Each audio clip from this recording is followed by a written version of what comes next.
አፍሪካ በጸረ ስደተኞች ዘመቻ 900 የሚጠጉ ሰዎች ተያዙ። በደቡብ አፍሪካ በህገወጥ ስደተኞች ላይ እየተካሄደ ባለው የፖሊስ ዘመቻ 900 የሚጠጉ ሰዎች መያዛቸው ተገልጿል።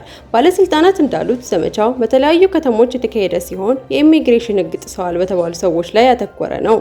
ከተያዙት መካከል አንዳንዶቹ ወደ ትውልድ ሀገራቸው እንዲመለሱ የመደረግ ሂደት መጀመሩ ተነግሯል። በሌላ በኩል የሰብአዊ መብት ተሟጋቾች ዘመቻው የስደተኞችን መብት እንዳይጥስ በጥንቃቄ ሊፈጸም እንደሚገባ አሳስበዋል።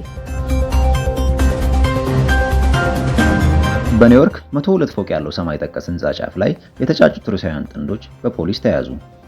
በአሜሪካ የኒውዮርክ ከተማ 102 ፎቅ ያለውን ታዋቂ ሰማይ ጠቀስ ህንጻ በህገወጥ መንገድ ወጥተው በአናቱ ላይ የተጫጩት ሩሲያውያን ጥንዶች በማህበራዊ ሚዲያ መነጋገሪያ ሆነዋል። ጥንዶቹ የ32 ዓመቱ ኢቫንስ በርኩስ እና የ33 ዓመቷ አንጀላ ኒኮላው ሲሆኑ ሁለቱም በዓለም ዙሪያ ከፍተኛ ህንጻዎችን በመውጣት እና ፎቶግራፎችን በማንሳት የሚታወቁ ጀብደኞች ናቸው።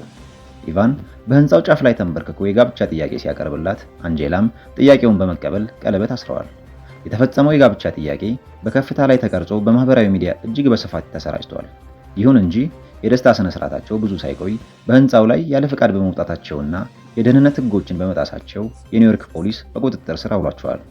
ከዚያም በህጋዊ ሂደት ፍርድ ቤት ቀርበው የሚመለከታቸውን ክሶች እንዲጋፈጡ ተደርጓል። ጥንዶቹ በዚህ ብቻ ሳይሆን በፈረንሳይ፣ በቻይና፣ በዱባይና በሌሎች ሀገራት ከፍተኛ ህንጻዎችን በመውጣት የሚታወቁ ሲሆን ድርጊታቸውን በአድናቆት ቢታይም በእጅጉ አደገኛና ህጋዊ ችግር የሚያስከትል መሆኑን ባለሙያዎች ያስጠነቅቃሉ። ፎርድ ከሰው ልምድ የሚበልጥ AI የለም በማለት አንጋፋ መሐንዲሶችን በድጋሚ ቀጠረ። በዓለም አቀፉ የመኪና አምራች ፎርድ ውስጥ ከተፈጠረው የአሰራር ለውጥ አንዱ ከፍተኛ ትምህርት የሚሰጥ ነው። ኩባንያው በአርቲፊሻል ኢንተለጀንስ AI ላይ ከመጠን በላይ በመተማመን ያደረገው ውሳኔ ያልተጠበቀ ውጤት ካስከተለ በኋላ ከዚህ በፊት ያሰናበታቸውን አንጋፋ መሐንዲሶች ወደ ስራ መመለሱን አስታውቋል። ከጥቂት ዓመታት በፊት ፎርድ የጥራት ቁጥጥር፣ የንድፍ ግምገማና የምህንድስና ስራዎችን በሰፊው አርቲፊሻል ኢንተለጀንስ AI እንዲያከናውን በማቀዱ በሺዎች የሚቆጠሩ ሰራተኞቹን ከስራ አሰናብቶ ነበር። ዓላማው ምርትን ማፋጠን፣ ወጪን መቀነስና የማምረት ሂደቱን በቴክኖሎጂ ማዘመን ነበር። ነገር ግን በሂደት ውስጥ የተዘነጋው አንድ ወሳኝ ጉዳይ ነበር። የአንጋፋ መሐንዲሶች ለዘመናት ያካበቱት ተሞክሮና በተግባር የተገኘ ዕውቀት።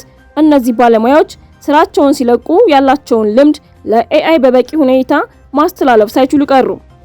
በዚህም ምክንያት አርቲፊሻል ኢንተለጀንስ AI የሚጠቀምባቸውን አልጎሪዝሞች በረጅም ልምድ ያላቸውን መሐንዲሶች በቀላሉ የሚለዩቸውን የንድፍና የምርት ጉድለቶች መለየት አልቻሉም። የፎርድ ምክትል ፕሬዝዳንት ቻርልስ ፑን ይህንን ስህተት በግልጽ ቃላት አምነዋል።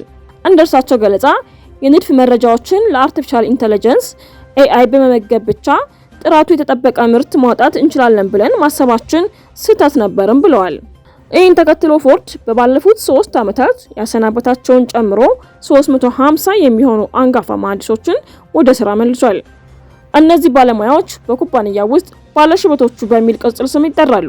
በአሁን ወቅት የእነሱን ኃላፊነት ከመኪናዎች ወደ ማምረቻ መስመር ከመግባታቸው በፊት የንድፍ ግምገማ ማድረግ፣ ሊከሰቱ የሚችሉ ብልሽቶችን አስቀድሞ መለየትና አርቲፊሻል ኢንተለጀንስ AI የሚጠቀምባቸውን ሞዴሎች በአዲስ መረጃና ተሞክሮ ማሻሻል ነው። በዚህ መልኩ አርቲፊሻል ኢንተለጀንስ AI ሰውን የሚተካ ሳይሆን የሰውን ችሎታ የሚያግዝ መሳሪያ እንዲሆን እየተሰራበት ነው። ይህ ማለት ግን ፎርድ AIን ትቶታል ማለት አይደለም። ኩባንያው ከ100,000 በላይ አውቶሜትድ የጥራት መፈተሻ ስርዓቶችን አሁንም እየተጠቀመ ነው። የተቀየረው ነገር የአሰራር ፍልስፍናው ነው። አርቲፊሻል ኢንተለጀንስ AI ብቻውን ሳይሆን ከሰው ልምድ ጋር ተጣምሮ ሲሰራ የተሻለ ውጤት እንደሚያመጣም ተረጋግጧል። የዚህ አዲስ ስትራቴጂ ውጤትም ቀድሞውን መታየት ጀምሯል። በጂዲ ፓወር የመጀመሪያ ደረጃ የጥራት ጥናት ፎርድ በ2023 ከነበረበት 15ኛ ደረጃ በእጅጉ በመሻሻል በ2026 በገበያ ላይ በስፋት የሚሸጡ የመኪና ብራንዶች መካከል አንደኛ ደረጃን መያዙን ተገልጿል።